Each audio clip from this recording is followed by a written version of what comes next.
할렐루야, 거룩한 주일 맞이해서 예배를 드립니다. 특별히 오늘은 2020년 마지막 주일인데요.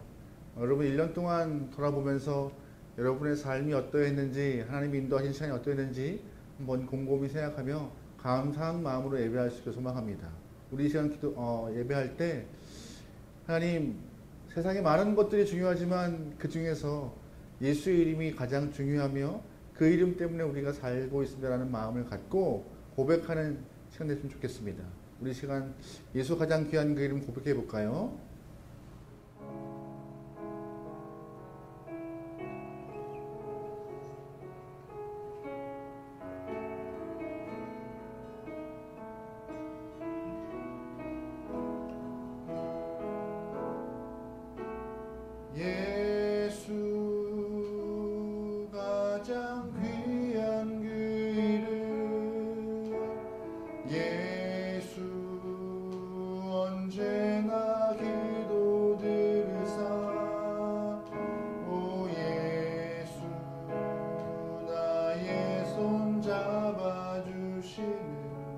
가장 귀한 그 이름 1절입니다. 예수 가장 귀한 그 이름, 예수 가장 귀한 그 이름,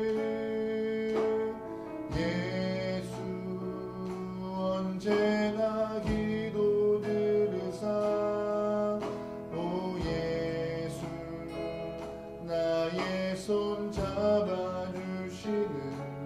가장 귀한 그 이름, 예수 찬양하기 원하네. 예수 찬양하기 원하네. 예수 처음과 나중 되시는 오 예수 나 위에 고통 당하신 가장 귀한 예수 찬양이 원합니다.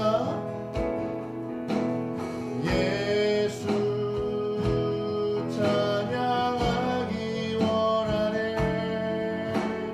예수 처음과 나중 되시는 오 예수 날 위해 고통 당하신 가장 목소리 높여 고백합니다.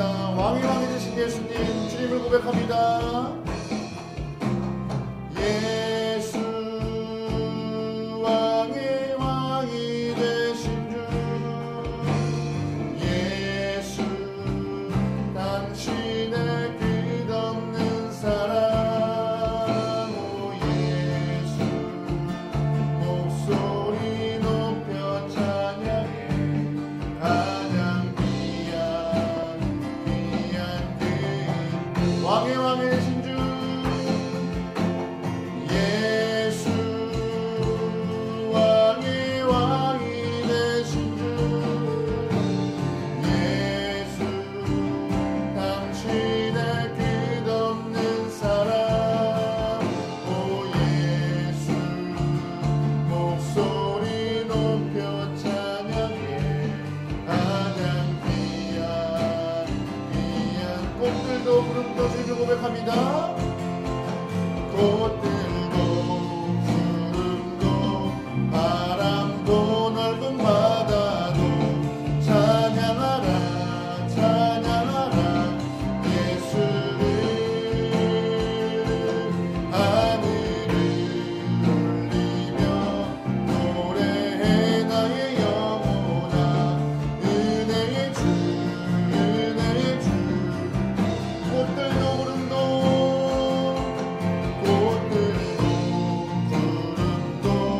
바람도 넓은 바다도 찬양하라 찬양하라 예수를, 하늘을 울리며 노래해 나의 영혼아, 은혜의 주 한 번 더 고백합니다. 꽃들도 구름도 꽃들도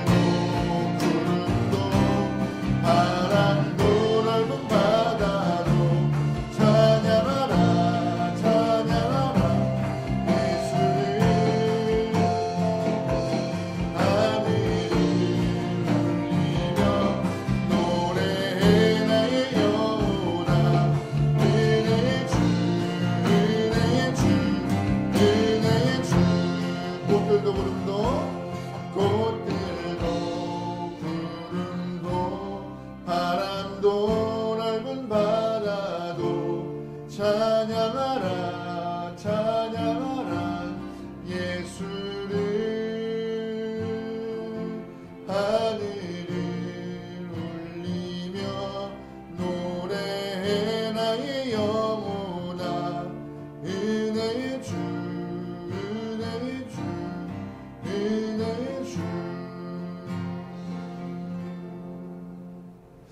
그렇습니다. 하나님, 우리에게 힘되신 예수가 있기 때문에 올 한 해도 버텨왔습니다. 예수님 때문에 행복했고 예수님 때문에 견딜만한 힘을 주셨음을 감사하며 그 마음 갖고 저희들 이 시간 예배 자리에 모였습니다. 각자 자리에서 예배를 드리지만 주님과의 관계 안에서 우리가 뜨거운 예배 드릴 수 있도록 신령과 진정으로 정성을 다한 귀한 예배가 되게 도와주시옵소서. 한 자리에 모이지 못하면 아쉽지만 그 마음을 뒤로 한 채 이 시간만큼은 오롯이 주님께만 집중하고 말씀에 집중하고 성령 하나님께 집중하는 예배되기 원하오니 주님 마지막 순간까지 인도하여 주시옵소서. 모든 걸 맡기오며 예수님의 이름으로 기도합니다. 아멘. 나는 천재 하늘을 믿습니다. 나는 아들 우리 주 예수 그리스도를 믿습니다. 그는 성령으로 잉태되어 동정녀 마리아에서 나시고 본디오 빌라도에게 고난을 받아 십자가에 못 박혀 죽으시고 장사된 지 사흘 만에 죽은 자 가운데서 다시 살아나셨으며 하늘에 오르시어 전능하신 아버지 하나님 우편에 앉아 계시다가 거기로부터 살아있는 자와 죽은 자를 심판하러 오십니다. 나는 성령을 믿으며 거룩한 공교회와 성도의 교제와 죄를 용서받는 것과 몸의 부활과 영생을 믿습니다. 아멘.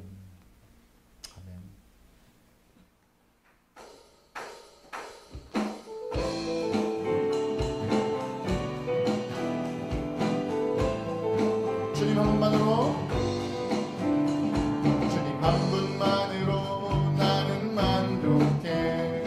나의 모든 것 대신 주님 찬양해. 나의 영원한 생명 대신 예수님 목소리 높여 한 번 더 고백합니다. 주님 한 분만으로, 주님 한 분만으로 나는 만족해. 나의 모든 것 대신 주님 찬양해. 나의 영원한 생명 대신 예수님 목소리 높여 찬양해. 주님의 크신 사랑 찬양해. 나의 힘과 능력이 되신 주 나의 모든 삶 변화되었네. 지친 주의 사랑 찬양해. 주님 한 분만으로 나는 만족해. 나의 모든 것 대신 주님 찬양해. 아멘. 영원한 생명 대신 예수님 목소리 높여 한 분만으로, 주님 한 분만으로 나는 만족해. 나의 모든 것 대신 주님 찬양해. 나의 영원한 생명 대신 예수님 목소리 높여 찬양해. 주님의 크신 사랑 찬양해. 나의 힘과 능력이 되신 주 나의 모든 삶 변화되었네. 크신 주의 사랑 주님의 크신 사랑, 주님의 크신 사랑 찬양해. 나의 힘과 능력이 되신 주 나의 모든 삶 변화되었네. 크신 주의 사랑 하늘 영광 버리고 하늘 영광 버리고 이 땅에 십자가를 지시고 죄 사했네. 무덤에서 일어나 하늘로 올리셨네. 주의 하늘 영광 버리고 하늘 영광 버리고 이 땅에 십자가를 지시고 죄 사했네. 무덤에서 일어나 하늘로 올리셨네. 주의 이름 높이리.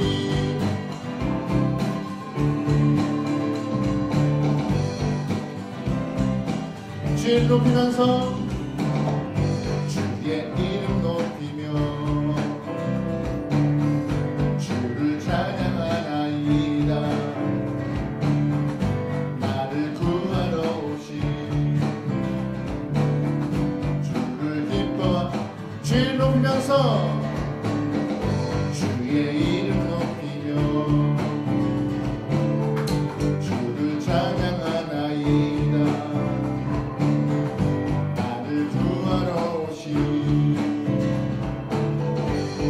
주를 기뻐하나이다. 아멘. 하늘 영광 버리고 이 땅 위에 십자가를 지시고 죄 사했네. 무덤에서 일어나 하늘로 올리셨네. 주의 이름 높이리. 하늘 영광 버리고 이 땅 위에 십자가를 지시고 죄 사했네. 무덤에서 일어나 하늘로 올리셨네. 한 번 더 고백합니다. 하늘 영광 버리고 이 땅 위에 십자가를 지시고 죄 사했네. 무덤에서 일어나 하늘로 올리셨네. 주의 이름 높이리.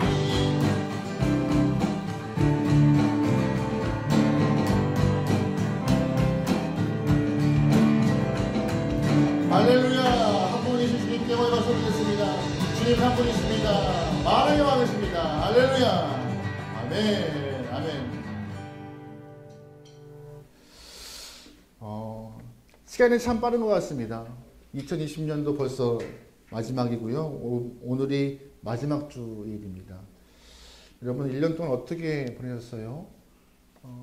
혹시 2019년 송구영신 예배 때 기록하셨던 기도 제목들 다 기억하세요? 내가 어떤 것을 써놨는지, 1년 동안 소망함과 바람이 무엇인지 다들 기억하시면서 기도하실 텐데요. 네, 2020년의 삶이 그 기도 제목을 다 이루어졌는지는 모르겠지만 쉽지 않은 시간들이었음을 우리는 다 알고 있습니다. 그럼에도 이 자리에 다 각자의 위치에 다 서 있는 것은 은혜라고 말할 수밖에 없는 상황입니다.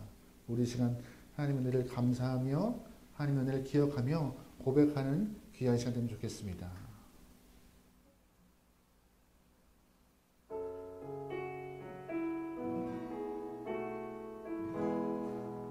내가 지금까지 한 것은 내가 지금까지 지내온 것은 주의 은혜라. 주의 은혜라. 지금까지 지내온 것은 내가 지금까지 해온 것은 내가 지금까지 지내온 것은 주의 은혜라. 주의 은혜라. 지금까지 지내온 것은 주의 은혜라. 주의 은혜라. 지금까지 지내온 것은 주의 은혜라. 주의 은혜라. 지금까지 지내온 것은 내가 하나님의 자녀 된 것은 주의 은혜라. 주의 은혜라. 하나님의 자녀 된 한 번 더 고백합니다. 하나님의 자녀가 되는 것은 내가 하나님의 자녀 된 것은 오직 주의 은혜라. 주의 은혜라. 하나님의 자녀 된 것은 주님의 은혜라. 주의 은혜라. 주의 은혜라. 하나님의 자녀 된 것은 주의 은혜라. 주의 은혜라. 하나님의 자녀. 목을 높여 고백합니다. 이 자리에 서 있는 것도 은혜입니다. 내가 이 자리에 서 있는 것은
예배합니다.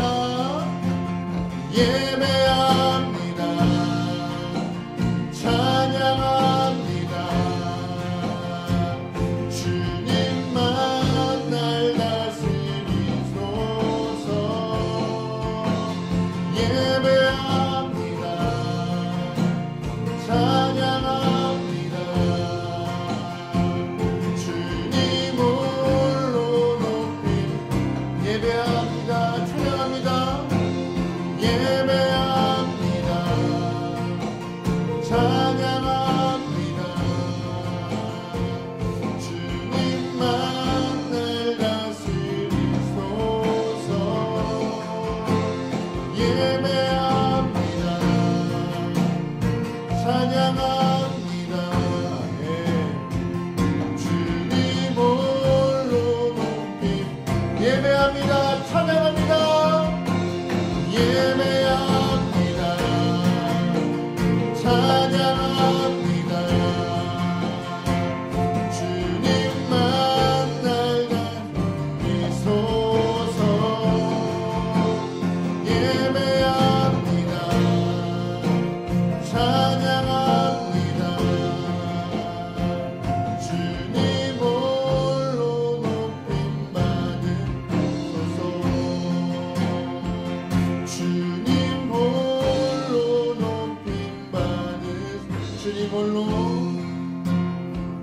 주님 홀로 높임 받으소서.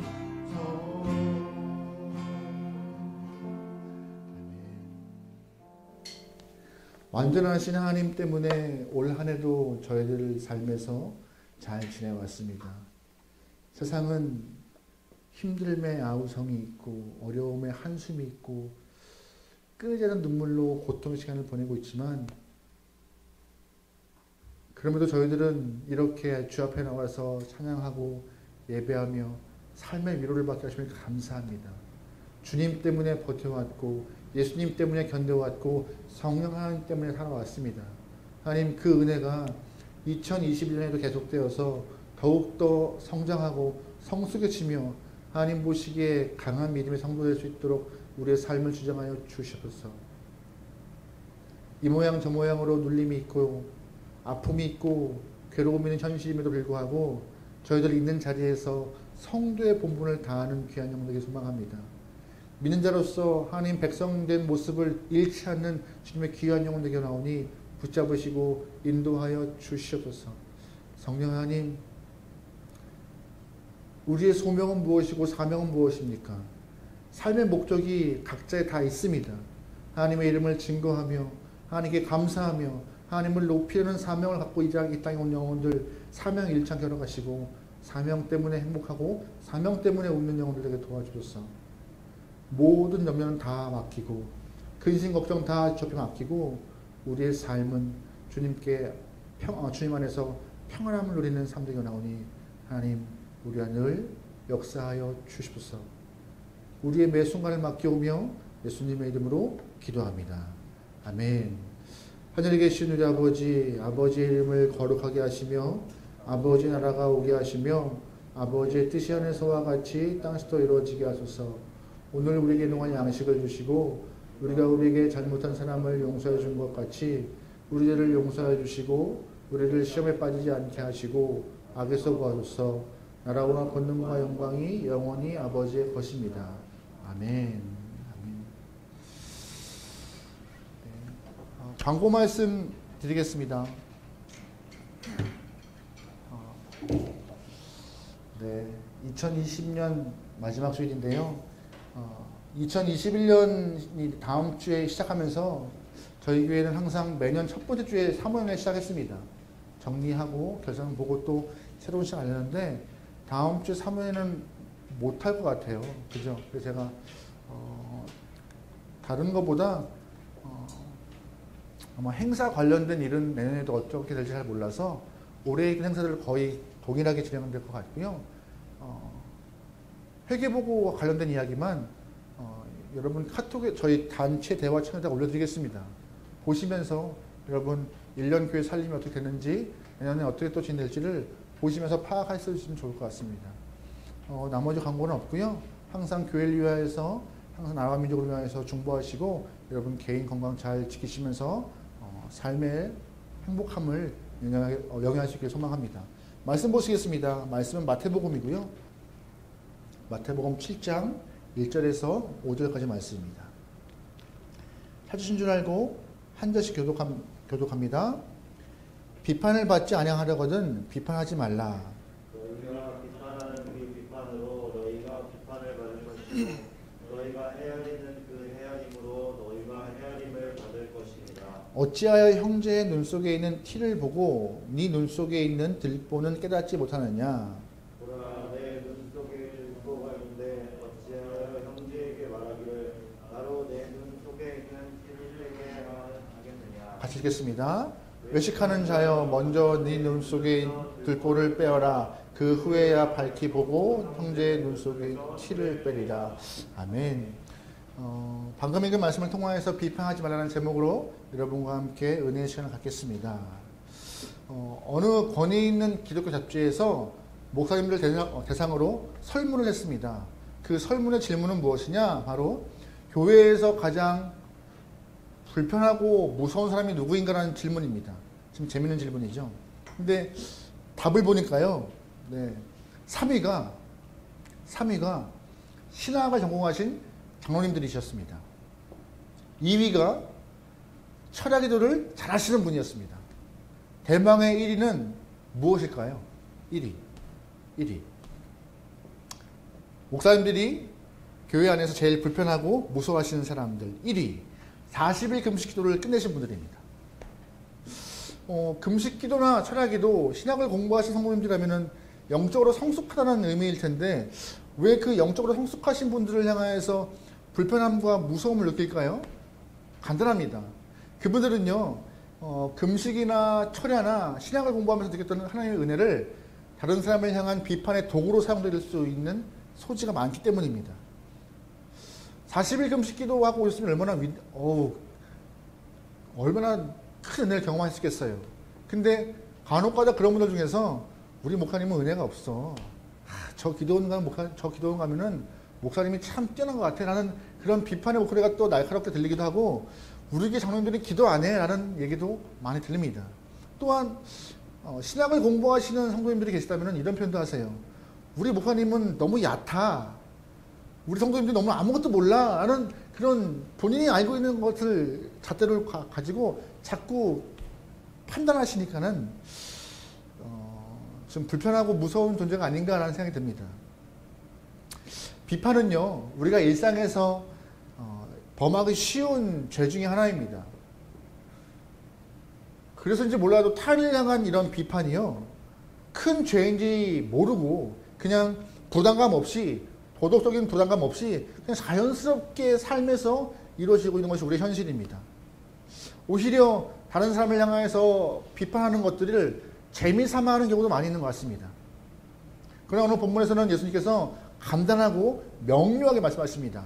비판하지 말라고요. 우리 1절 말씀 읽어볼게요. 시작. 비판을 받지 아니하거든 비판하지 말라.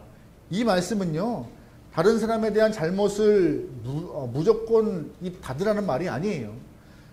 옳고 그름에 대한 건전한 판단을 하지 말라는 것이 아닙니다. 1절에 대한 이야기는 무엇이냐? 주변 사람들에 대한 잘못을 끄집어내야 되죠. 그것을 향한 지적도 필요하죠. 아이들의 실수와 잘못도 지적하여서 훈계하고 양육해야죠. 하지만 비판할 때 빠지는 것이 있다고 언급하시는 것입니다. 비판할 때 빠지는 것은 무엇이냐? 바로 사랑이라는 것입니다. 사랑. 비판에 대한 말을요, 사전에서 찾아보면 이런 표현이 있어요. 잘못된 점을 지적하여 부정적으로 말함. 사전에서도 비판에 대한 전제가 잘못에 대한 지적입니다. 하지만 사전을 통하여서 알 수 있는 것은 비판은 뭘 갖고 있어요? 부정적인 감정이에요. 예수님이 오늘 본문에서 말씀하신 비판하지 말라. 이것 또한 같은 의도입니다. 관심 없이, 애정 없이 교만한 마음을 가지고 상대방을 정죄하는 비판은요, 하나님이 옳지 않다고 죄라고 명하시는 것이었습니다. 당시 바리새인들은요, 스스로가 율법을 잘 지키기 때문에 거룩한 존재이고 나는 당신과 달라라고 좀 특별하게 스스로 구별됨이 있던 것 같아요. 그래서 율법을 못 지키는 사람들을 향하여 겉이 없는 비판을 하고 당신들을 향하여서 옳지 않음을 꼬집으면서 상처를 주고 아픔을 주는 아픔을 준 영혼들이었습니다. 자신들은 율법을 잘 지키기 때문에 비판을 통하여서 자신의 의의를 좀 드러내는 존재였죠. 바리새인들의 행동은요, 솔직히 말씀드리면은 자신들이 하는 말을 통하여서 자신들은 훈계를 하지만 그 훈계가 듣는 영혼들에게는 아픔과 상처가 되어서 언어 폭력이 되는 것처럼 굉장히 힘있는 비판이 되었던 것이죠. 특별히 본문에서 언급하고 있는 비판은요, 헬라어로 크리네데라는 단어인데요. 이 단어는 법원에서 판관이 판결봉을 들고 판정하는 뜻을 말하고 있는 것입니다. 그래서 이 비판이라는 뜻이 한편은 심판이라는 뜻도 있는 것입니다. 심판. 그래서 자신이 심판자가 되어 다른 사람을 판단한다는 의미를 갖고 있는 것인데요. 세상에서 어떤 사람이 누구를 쉽게 판단하고 누구를 향해서 판결을 내릴 수 있을까요? 다른 사람을 비판하는 순간 나도 모르게 내가 다른 사람보다 더 위에 위치되어서 그 사람에 대한 모습을 판단하고 판결하는 모습으로 정죄하는 모습에 나를 갖게 되는지라 비판은 무서운 죄인 것입니다. 그래서 그래서 예수님 본문에서 너희를 향하여서 우리를 향하여서 비판하지 말라 꼬집는 것이에요. 여러분 혹시 모세 다 기억하시죠? 모세는요, 이스라엘 백성들을 출애굽하여서 가나안 땅으로 인도하는 사명을 갖고 있는 사람이었습니다. 모세는 80세에 부름을 받고 40년 동안 광야에서 생활하다가 오직 하나의 꿈, 가나안 땅에 들어가는 꿈을 꾸는 사람이었는데요.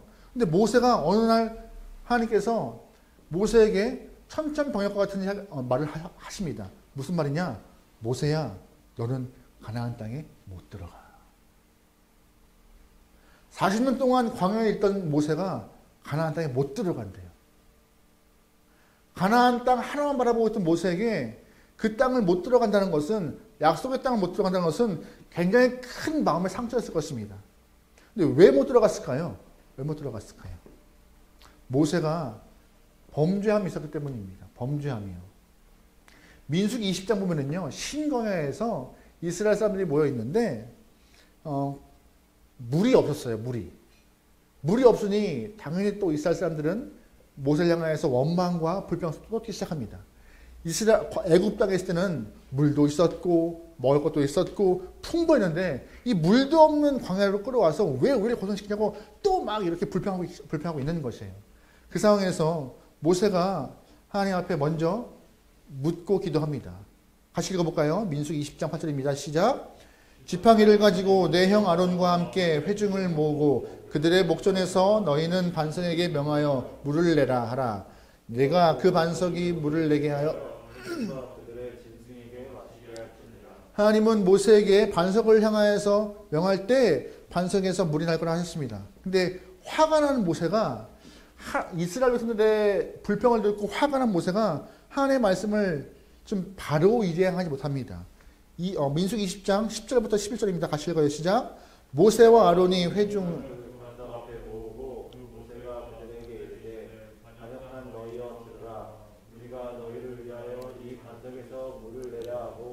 모세가 그의 손을 들어 그의 지팡이로 반석을 2번 치니 물이 많은 쏟아나므로 많은 분들이 모세가 가나안 땅에 못 들어간 이유가 반석을 2번 쳤다라고 아실 거예요. 근데 더 중요한 죄가 있습니다. 무엇이냐? 딱 보시면요. 10절에 반역한 너희여라는 부분이 있습니다. 하나님이 모세의 마음을 이해하셨을 거예요. 한두 번도 아니고 매번 원망하는 이스라엘 사람들을 상대해야 되는 모세의 마음을 아셨겠지만 모세가 하도 화가 나서 이스라엘을 향하여서 반역한 너희여라고 외치며 반석을 2번 칩니다. 근데 이 반역한 너희라는 이 말이 히브리 말로 함모림이라는 말인데 이 망할 놈들아 라는 얘기예요. 이 망할 놈들아. 매우 무서운 심판의 이야기인데 하나님께서 매번 이 불평과 원망을 다 수용했던 이 모세의 마음을 모르시는 것은 아니었지만 이 모세의 말 한마디로 인하여서 모세가 반석을 2번 치는 행동을 통하여서 모세에게 이런 반응하세요. 민수기 20장 12절이요. 같이 읽어요. 시작.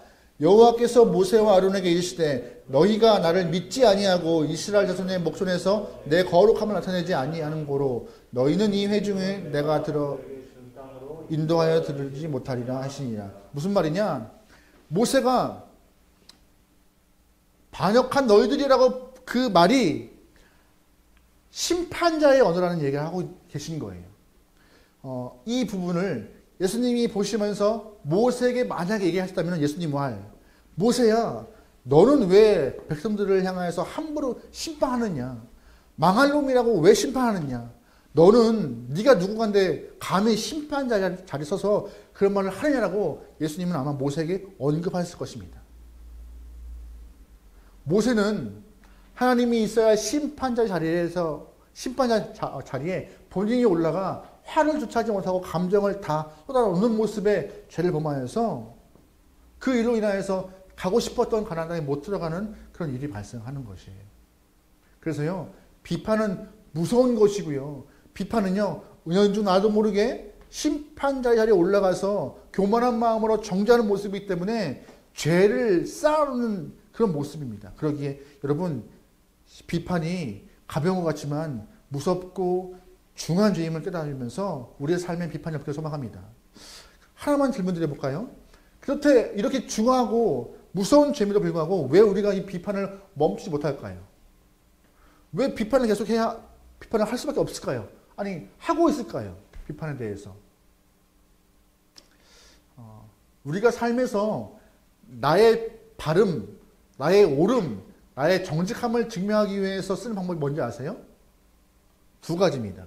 하나는 행동하는 것이고요. 하나는 말하는 것입니다. 근데 나의 바름과 옳음과 정당성을 입증하기 위해서 쓰는 행동들은요, 참 내가 피곤해져요. 힘들고 몸으로 다 그걸 해야 되기 때문에 힘들어요. 하지만 두 번째 쓰는 방법, 입은 쉬워요. 나 정직해, 나 옳아 라고 말하지 않더라도 나와 함께 있는 상대방의 모습을 끌어내리고 그를 부정하고 그의 마음을 깎아내려서 나는 저와 같지 않아 라는 마음으로 말을 하면서 스스로가 높아지는 거예요. 나는 그 사람과 달라. 나는 결이 달라. 그 사람과 같은 방법을 쓰지 않아 라고 말하면서 나의 정당성, 나의 옳음, 나의 발음을 은연중 말로 표현하면서 스스로를 입증하고 높이는 것입니다. 그래서 나를 입증하는 방법으로 입으로 표현하는 것이 쉽기 때문에 비판을 멈추지 않아요. 쉽기 때문에. 무의식적으로 사용하는 이 비판, 예수님 말씀하세요. 단호하게 그만하고요. 그것이 옳지 않다고. 역사 안에서도 이 다름, 본인들의 위대함, 크심을 증명하기 위해서 아주 못된 일을 사용했던 사람들이 있어요. 나치 독일이 자신들의 민족의 위대함을 드러내기 위해서 유대인들을 치부했죠. 그들을 무시하고 나는 저런 유대인들과 같지 않아. 우리 독일 민족은 저런 게르만 민족은 저런 민족과 달라라고 하면서 본인을 높이기 위해서 유대인을 깔아뭉갰고 본인들은 높아졌던 위대함을 증명하려고 했던 것입니다. 일본은 안 그랬을까요? 일본 또한 일본은 제1민족이고 조선은 2의 민족이고 나머지 아시아는 개와 돼지라고 명하면서 자신들의 위대함을 증명하기 위해서 정복을 했던 영혼들입니다. 옳지 않죠? 입증하는 방법은요, 이렇게 구분하고 무시하고 입으로 표현하는 것이 아니라 하나님 말씀 안에서 올바른 것들을 행할 때 필요한 것이거든요.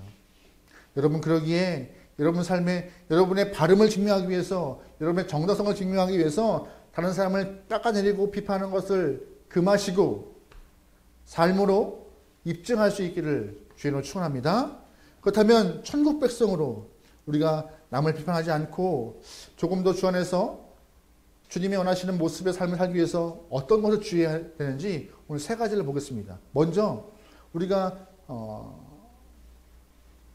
비판을 피하려면요, 비판 자체에 주의를 해야 됩니다. 무의식적으로 했던 그런 비판들을 향해서 주의하고 경각심을 갖는 것이 중요한 것인데요. 비판은 하단 마귀의 행동인 것입니다. 다른 사람을 비판하는 것은 마귀를 닮아가는 것임을 여러분 꼭 기억하셔야 돼요. 3절 말씀 읽어볼게요. 시작. 어찌하여 형제의 눈 속에 있는 티는 보고 내 눈 속에 있는 들보는 깨닫지 못하느냐. 여러분 혹시 이 형제의 눈 속에 있는 티라는 것을 좀 주목해 보시면서 다른 사람의 눈 속에 있는 티가 너무 커서 그냥 보이는 것 같은 느낌이세요? 형제 눈 속에 있는 티 그냥 보이네 라고 하는 느낌이세요? 아니에요. 불을 켜고 상대방에 있는 단점과 부족한 것을 찾고 찾는 모습이 형제 눈 속에 있는 티를 보고라는 그런 단어인 것이에요. 구약의 욥기 보면 이런 표현이 있죠. 사단 마귀가 욥에 대한 비판을 일부러 합니다. 하나님께서 회의를 이렇게 주관하시는 과정 가운데 동방의 의인이었던 욥을 향해 칭찬하시죠. 온전하고 정직하며 하나님을 경외하는 사람이라고. 그때 사단 마귀가 그러죠. 하나님, 욥이 괜히 그러겠어요? 하나님이 뭐 주시니까 복 받고 그러는 것이죠. 하나님 다 끊어보세요. 그도 원망하고 불평하죠. 똑같은 거예요. 그도 깎아내리려고 애를 쓰고 있는 것입니다. 다른 사람에게 흠집을 내고 깎아내리고 하는 이 모든 것은요, 사단 마귀의 무기인 것이에요. 여러분, 창세기 3장 보면요, 마귀가 사람을 유혹할 때 선악과 선악을 알게 하는 나무를 따먹으라고 유혹합니다. 근데 선악을 알게 하는 나무가 무엇인지 아세요? 선악을 구분하는 것이고, 그것을 통하여서 다른 사람을 판단하고 비판하고 정죄할 수 있는 그런 심판의 기준점이 되는 그런 것이죠. 그래서 마귀는 당신의 눈이 밝아질 수 있다. 하나님같이 될 수 있다. 선악을 구분할 수 있다라고 유혹한 것이지만 결국 우리가 기억할 것은 선악을 구분하는 정확한 기준은 바로 심판하실 하나님 한 분밖에 없는 것인데 선악과를 먹으라는 것은 너도 하나님과 같이 심판자가 될 수 있어. 너도 정죄할 수 있고 너도 심판할 수 있는 기준점이 있다라고 언급했던 것이에요. 그래서 심판자가 되고 싶어하는 것, 내가 정죄하고 할 수 있을 만큼 다른 사람보다 위에 있고 싶어하는 것, 그 마음이 타락의 본질인 것입니다. 나 또한 위에 있고 싶어, 밑에 있고 싶지 않아라는 그 마음이 타락의 본질인 것이에요. 여러분, 그러기에 비판 자체가 정말 중요한 죄임을 꼭 기억하시면서 비판을 피할 수 있기를 소망합니다. 비판하지 않으려고 애쓰기 소망합니다. 어떤 수단을 썼더라도 여러분 비판을 좀 피하세요. 성경은요, 많은 메시지가 있지만 그 중에 중요한 메시지가 무엇이냐? 바로 모든 사람이 죄인이다라는 메시지입니다. 모든 사람이 죄인입니다. 그러면 하나님께서 그 모든 사람의 죄를 향하여서 어떻게 하실까요? 심판하시나요? 아니에요. 하나님은 심판보다 먼저 사랑과 용서 그리고 죄를 덮으심으로 그들에게 살 수 있는 길을 열어주시겠다는 것이 성경의 이야기인 것이에요. 성경은 모든 사람이 죄인이라 라고 고백하면서 너희 이제 혼날 거야 가 아니라 하나님이 너희를 향하여서 죄의 길을 벗어날 수 있도록 용서와 사랑을 허락하셨어라는 것을 언급하고 있는 것이에요. 성경은. 요한복음 3장 17절 말씀 읽어볼게요. 같이 읽어요. 시작. 하나님이 그 아들을 세상에 보내신 것은 세상을 심판하려 하심이 아니요 이로 말미암아 세상이 구원을 받게 하려 하심이라. 아멘. 심판이요? 아니요. 구원이요. 모든 사람이 죄인이라고 언급하는 과정 가운데 죄로 인하여 심판을 받으려면 아니라 죄로 인하여서 너희가 멸망된 영혼들이 아니라 오히려 하나님의 사랑 가운데 피할 길을 구원할 길을 허락하셨다고 하는 게 성경의 메시지인 것이에요. 그런데 정작 우리는 그 마음을 잃어버린 채 우리가 심판하려 하고 우리가 정죄하려 하고 우리가 훈계하려고 하는 것이 문제라고 하는 것이에요.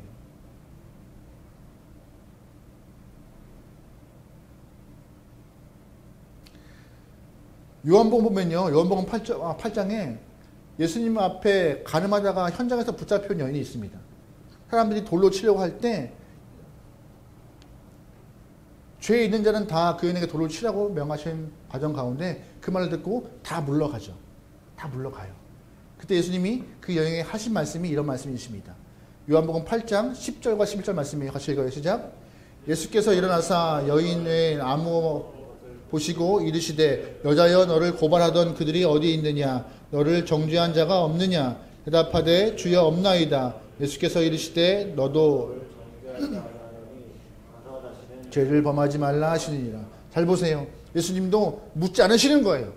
돌로 쳐야 될 율법이지만 묻지 않으시고 나도 너의 죄를 묻지 않을 터이니 용서하시고 죄를 범하지 말라고 하시는 것이 하나님의 마음이고 예수의 마음이신 거예요.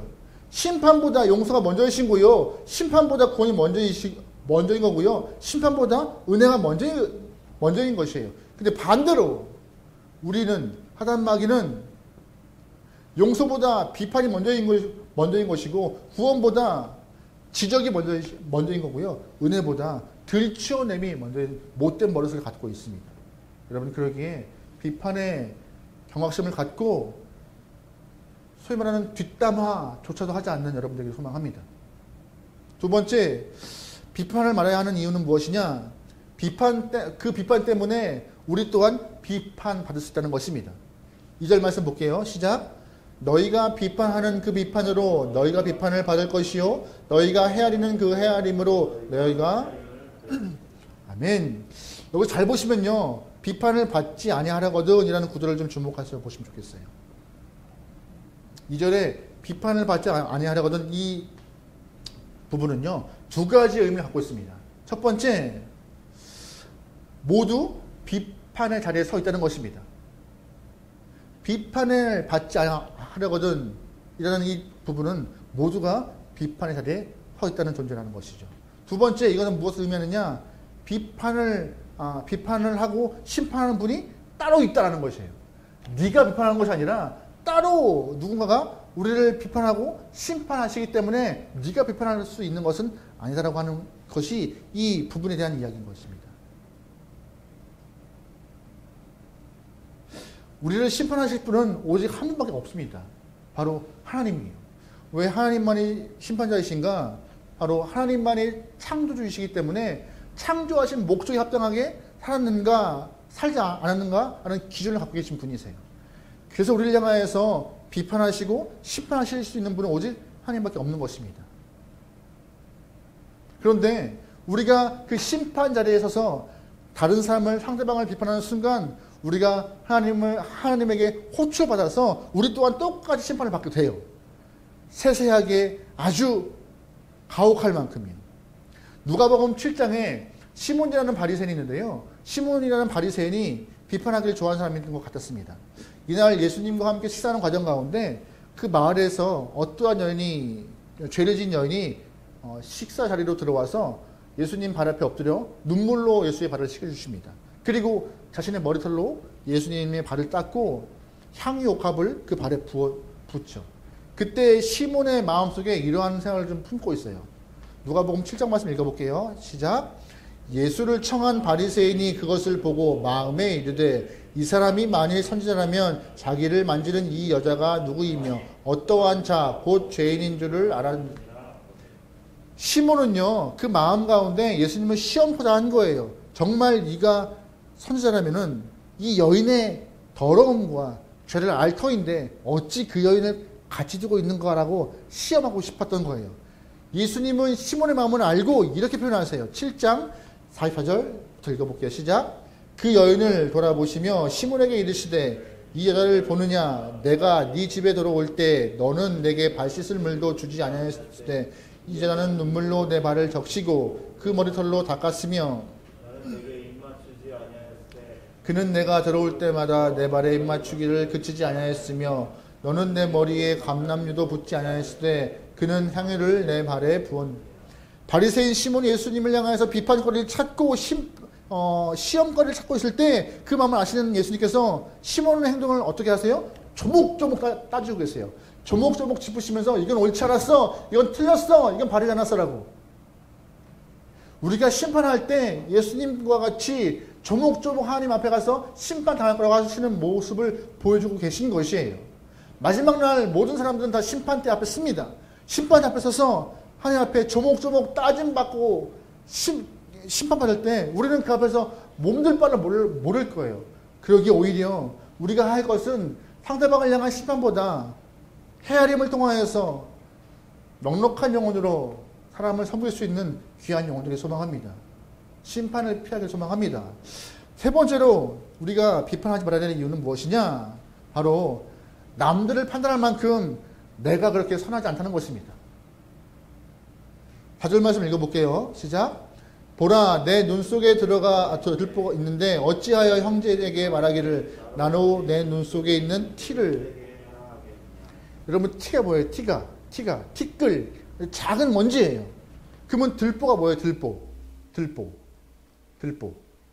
들보는요, 두 기둥을 연결하는 가로목인데 일명 대들보라고 하죠. 대들보. 굉장히 두꺼운 나무예요. 두꺼운 나무가 내 눈에 박혀있는데도 불구하고 상대방에는 작은 티끌을 찾기 위해서 애쓰는 너희 모습이 참 웃기다라고 하시는 말씀이세요. 그래서 온전히 너의 눈에 있는 큰 들보를 빼는 것이 먼저인데 어찌 그거를 네 눈에 있는 것을 빼지도 않고 상대방의 작은 것을 끄집어내기 위해서 그렇게 현안되느냐라는 말씀이시죠. 어리석고 아주 참으로 바보 같은 모습이라고 우리에게 꼬집고 있는 모습인데요. 예수님은 성경 안에서, 하나님은 성경 안에서 분명하고 단호하게 말씀하십니다. 모든 사람은 다 완벽하지 않고 죄인이라고요. 그래서 우리에게는 심판자의 위치가 맞지 않은 거예요. 그래서 우리는 비판의 목소리가 옳지 않은 거예요. 로마서 보면은요, 모든 사람이 죄를 범하였음에 하나님의 영광에 이르지 못하였다고 말하고 있습니다. 게다가 기록된 바 의인은 한 명도 없다고 말하고 있어요. 의인이 하나도 없는데 의인인 척 상대방을 향하여서 비판의 목소리 하는 것이 온당한가? 온당하지 않은 것이죠. 온당하지 않은 것이죠. 5절 말씀 읽어볼까요? 본문 5절입니다. 시작. 외식하는 자여 먼저 내 눈 속에 들보를 빼어라. 그 후에야. 아멘. 문제는 뭐예요? 다른 사람을 향한 주적이 아니라 뭐가 문제라는 거예요? 내 눈에 있는 들보를 빼는 것이 진짜 문제이고 자기 반성 없이 하는 비판이 폭력이라고 말씀하시는 거예요. 그래서 자기 반성이 먼저라는 것이죠. 요즘에 핸드폰 잘 나오죠? 핸드폰이 나오기 전까지는요, 그런 단어가 없었던 것 같은데, 셀카. 그죠? 핸드폰에 보면은 렌즈가 양방향으로 있기 때문에 셀카 찍기 참 좋은 것 같아요. 여러분, 셀카 찍을 때 필터 쓰지 않으세요? 이쁘게 보이려고 막, 네. 하지만 정작에 우리의 모습은요, 이쁘지 않다는 게 아니라 흠도 보이고 티도 보이고 그런 존재인데 아무리 사진 안에서 뽀샵을 하고 포장을 해도 네. 제가 요즘에 참 많이 느끼는 것이 하나 있는데요. 요즘에 이렇게 영상 안에서 이렇게 설교를 하고 또 그걸 체크하다 보니 단점이 너무 많이 보이더라고요. 제 단점이. 그전까지는 뭐 잘 몰랐던 부분이 있지만, 아니 잊어버렸던 부분이지만, 왜 몰랐겠어요? 잊어버렸던 부분이지만 다시금. 근데 평소에는 안 그런 척, 잘하는 척, 다른 사람을 향해서 다른 분을 향해서 야 하는 설교가 아이라고 하는 그런 교만함을 품고 있던 저였는데 요 근래에 영상을 또한 찍고 보면서 편집하면서 스스로의 한계를 아주 많이 느끼는, 나를 못 보는 것 같아요. 하지만 하나님은 항상 우리에게 자기 반성이 먼저라고 말씀하시는 것을 우리는 기억하면서 다른 사람의 약점과 다른 사람의 티끌 거기 집중하지 않고 내 눈에 있는 들보를 빼기 위하여서 애쓰는 여러분들에게 소망합니다. 그것이 먼저라고 말씀하시는 말씀을 꼭 기억하세요. 여러분, 인상파 화가 중에서 반 고흐라는 화가 아세요? 그는 런던에서 그림 파는 회사에 취직을 했지만 그의 원래 소망함은 목회자였어요. 그래서 신학교에 들어가서 열심히 열성적으로 교회를 섬기면서 사역을 했습니다. 그런데 맨 처음 목회했던 교회가 그렇게 따뜻한 교회는 아니었던 것 같아요. 처음으로 이제 반고호가 설교하는 과정 가운데 지금 서툴름이 있었다고 합니다. 당연하죠. 저도 서투른데 처음 하는 설교가 얼마나 그렇겠어요. 처음이라 그래. 괜찮아. 초보니까 괜찮아. 라고 좀 격려하거나 위로하면 좋을 텐데 그런 것이 없이 그냥 네. 많은 사람들이 설교가 좀 이상해. 좀 뭔가 좀 부족한데? 2%가 좀 없어. 좀 임팩트가 없어라고 그렇게 반고를 좀 이렇게 좀 무시한 것 같아요. 그때 비판적인 그 이야기를 들은 반고는요, 너무나 좌절하고 힘들어서 결국 교회를 사임하게 되었다고 합니다. 하지만 감사하게도 신앙은 포기하지 않고 대신 그림 그리는 일에 열중하여서 우리가 알고 있는 유명작을 많이 남겼다고 해요. 그래서 반고해의 전기를 썼던 어느 한 작가가 이런 기록을 남겼습니다. 이 사람이 가지고 있는 열정과 창의력으로 만약 목회자로서 헌신하였다면 분명 위대한 설교자가 되었을 것이다.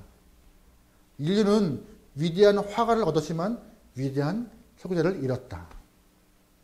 비판의 한마디, 정죄의 한마디가 한 영혼의 진로를 바꿨지만 또한 그로 인하여서 또 좋은 결과를 이뤘긴 했지만 꿈을 꺾는 일이 발생하였고 또한 상처를 입는 일이 발생했던 것입니다.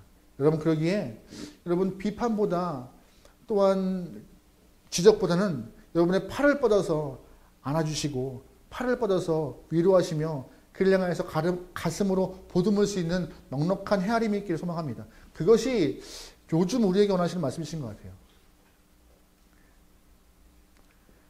TV를 보면 요즘에 딱 두 가지인 것 같습니다. 코로나, 정치. 코로나 때문에 사람들 마음은 각박해져서 옳지 않은 행동 또한 뻔뻔하게 하는 것도 있는 것 같고, 정치는 서로가 갈려서 네가 옳으네, 내가 틀렸네 서로 싸우는 일이 비일비재하는 것을 뉴스에서 많이 보게 됩니다. 그런 모습을 보이기 위하여서 살아가는 우리는 아니었으면 좋겠습니다. 신앙인들이 먼저 비판의 목소리와 정죄의 모습보다는 조금 더 헤아리고 넓은 마음으로 보듬을 수 있는 주님의 사랑으로 무장하는 영혼 되어서 하나님의 마음을 드러낼 수 있는 귀한 영혼으로 이 땅에서 열매를 맺을 수 있도록 살기를 주님으로 축원합니다. 아멘. 우리 시간 찬양하면서 우리의 마음을 좀 주 앞에 드릴 텐데요. 이 시간 찬양할 때 우리가 평상시에 일삼았던 아무런 꺼리낌 없이 했던 그런 비판들, 하지만 내가 비판할 수 있는 존재가 아니었음을 이 시간 깨달았으니까 우리 고백해보죠. 만왕의 왕 내 주께서 왜 고초당했나, 이 벌레 같은 난리에 벌 흘렸네 라는 고백을 통하여서 하나님, 내가 비판자가 아님에도 불구하고 비판했던 저를 용서하시고 헤아릴 수 있는 마음과 넉넉한 영혼 되게 해달라고 그 마음을 품고 다 같이 찬양하는 시간을 갖겠습니다.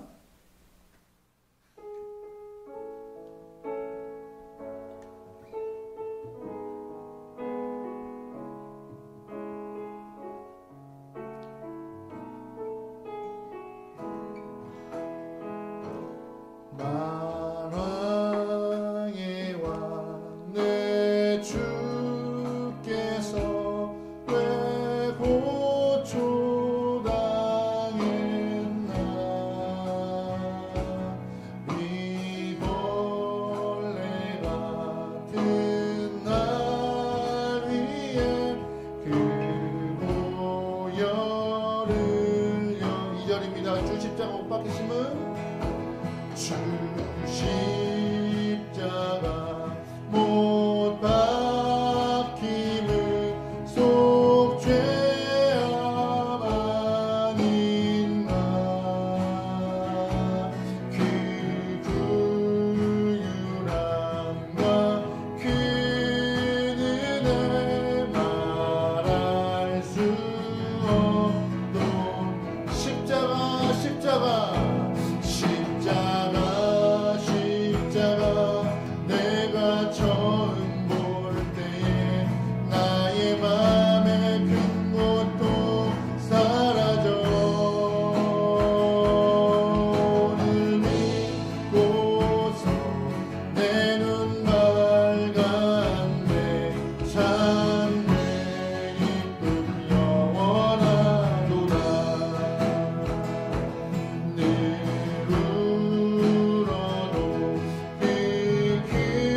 뭐냐면요, 하나님, 우리가 알게 모르게 평상시에 했던 비판의 목소리, 정죄의 손가락을 걷어서 용서하시고 다시금 이제부터는 남을 헤아릴 수 있는 넓은 마음과 사랑을 갖게 해달라고, 내 안에 먼저 주의 은혜가 풍성하여서 그 은혜를 나눌 수 있는 넉넉한 영혼을 되게 해달라고, 이 이후로는 비판의 목소리를 줄이고 하나님을 증거하고 높이는 목소리가 넘치게 달라고, 이 시간 각자의 마음과 심령을 위하여서 다 같이 기도하시겠습니다. 기도합니다.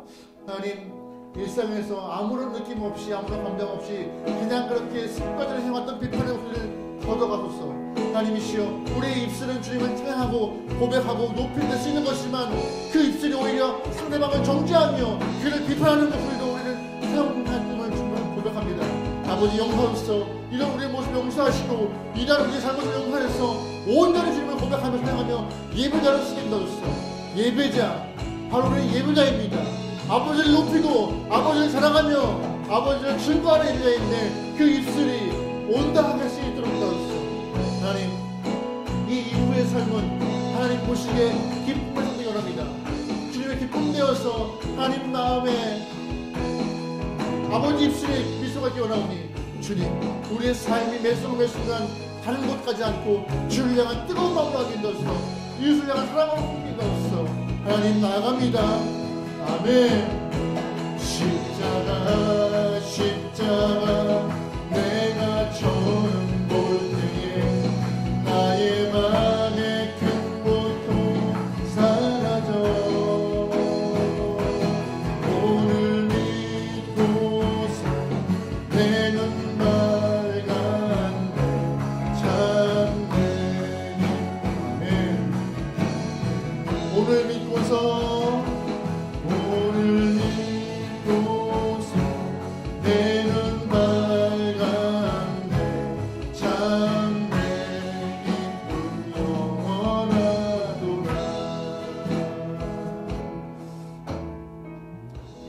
하나님, 우리 안에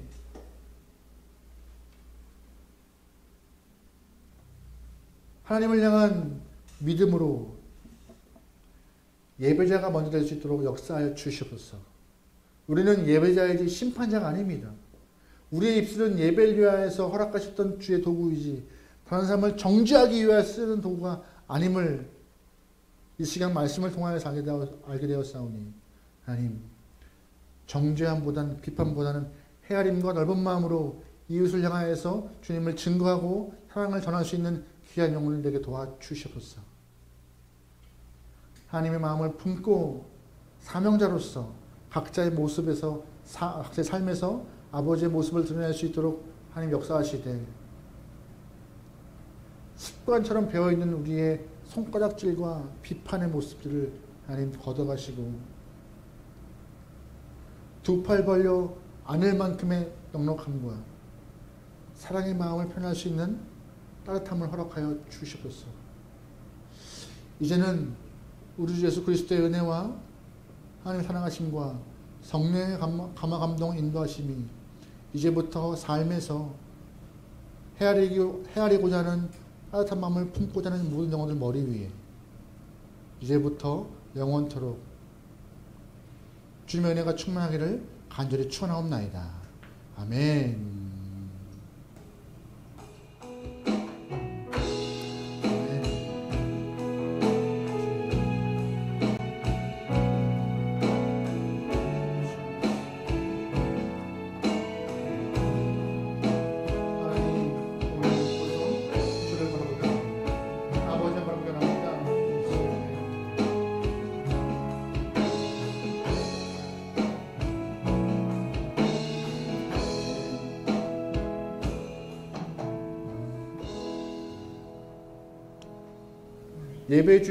예배의 주인이시며 삶의 주관자이신 하나님 영광 박수 올리겠습니다. 하나님 감사합니다. 감사합니다. 여러분 오늘 하루도 여러분 주 안에서 승리하시고 일주일 삶도 여러분 주 안에서 편하시기를 축원합니다. 아멘.